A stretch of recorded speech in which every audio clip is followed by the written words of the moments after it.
Baga Geessaan Biiroo Investmentiif Industirii Oromiyaa naannoo Oromiyaa galaana investoroota gochuuf xiyyeeffannoo olaanaan hojjechaa kan jiru Biiroon Investmentiif Industirii Oromiyaa baga bacaqii gannaa baatanii booqaa birraatti ceetanii barri haaraa kun kan nagaa fi gammachuu isiniif haa ta'u jedha.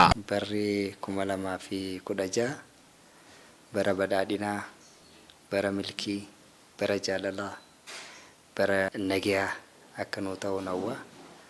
Barri kun egaa akkuma hundi keenya beeknu bara karoora hiixataa akka mootummaa naannoo Oromiyaatti mootummaan keenya baafatee hojii gurguddaa hojjechaa jirudha. Oomishtummaa dabaluu, sharafa alaa argamsiisuu, carraa hojii uumuu fi ce'umsa teknooloojii fiduun ergamoota ijoo Biiroo Investmentiif Industirii Oromiyaati. Biiroon Investmentiif Industirii Oromiyaa bara 2016ttis karoora xiiqii baafatee potenshaala misoomaa naannichi qabu qorachuun piroojektota investmentii haaraa 30 simachuuf al duree xumuree isin eegaa jira.